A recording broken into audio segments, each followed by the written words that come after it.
Welcome back to your video notes. We are going to move on to student exercise 1. So this is where we go back. You can actually fill this in on your hard copy if you have a hard copy. If you don't have one, then you can just write your just copy down this table like we've been doing. So that's fine.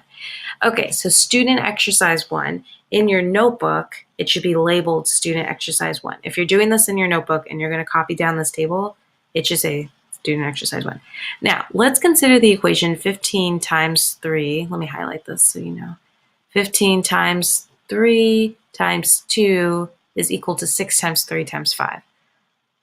Let's see if that's true. We're going to complete the table and then summarize the results. We're going to do the same thing, except we're not adding anymore. We're multiplying. So those of you who are like, okay, I'm starting to get a hang of this. Like, what else can I do? Well, I'm going to take out my pink pen. So this is you annotating. So now multiplying.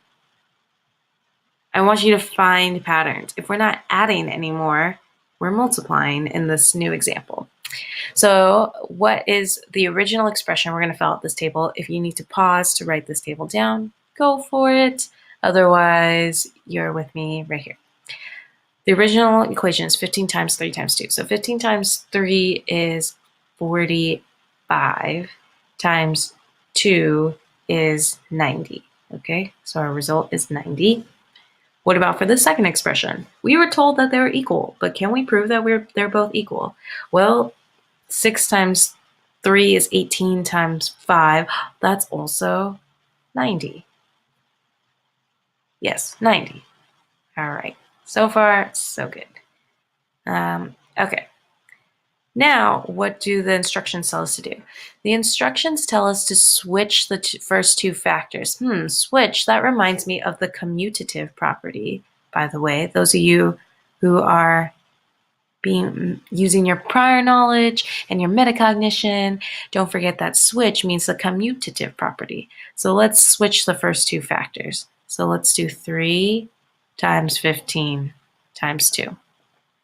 So I switch these two. Let's see if that changes things. Well, 3 times 15 is still 45, times 2 is 90. Okay, so nothing changed. Let's do the same thing on the other side of this expression. Let's switch 6 and 3. So we have 3 and 6, and then 5. 3 and 6 is still 18, and then if we multiply it by 5, that's still 90. So even though we switched, which property do you think of when I say switch, the results stay the same. Let's group the last two factors. So let's take the original problem, 15 times 3 times 2. And we're going to group them with just even bigger parentheses.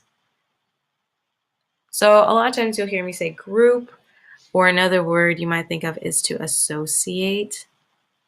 So we're going to associate two factors first, which means we have to do the inside of the parentheses first, and then we can multiply by the outside. So 3 times 2 is 6, times 15 is still 90. Okay, let's try this one, where we do 6 times 3 times 5. Okay, let's put in big parentheses here. So 3 times 5, that's 15. And if we multiply that by 6, we're still going to get 90. Oh, okay. So even though we associated two different factors, we still got the same result. What patterns are you seeing? Let's multiply everything by 3. So we have 3 here, 3, and I'm going to draw in 2 big parentheses. And then I'm just going to fill in the rest, 15 times 3 times 2. So all of this, we know the inside is 90, and if we multiply 90 times 3, we're going to get 270. Go ahead, check on your calculator to make sure. You can use a calculator on your Chrome or your handheld calculator, but you can check that 3 times 15 times 3 times 2 is 270. Okay, let's do the same thing on this side, where we have 3 times, we have 6 times 3 times 5. So the inside is 90, and if we multiply by 3, we're still going to get 270. So key concepts in here, I'm going to cross this out right here. Key concepts. Okay, Um, Switching two factors, associating two factors, and multiplying, distributing by two factors. Still make the results of the two expressions equal. Move this so you can see this. So you are going to have to write this down in the summary portion right underneath your table. And if there's no room, you need to make room either on your paper or in your notebook. You can, if you're just doing this in your notebook, you can title it Student Exercise 1 Summary, and then you can write the summary right here. And then we're going to go into note taking. So I'm going to switch back over to another piece of paper where I write notes, and then it's my screen is your paper type of notes. Okay, let's see.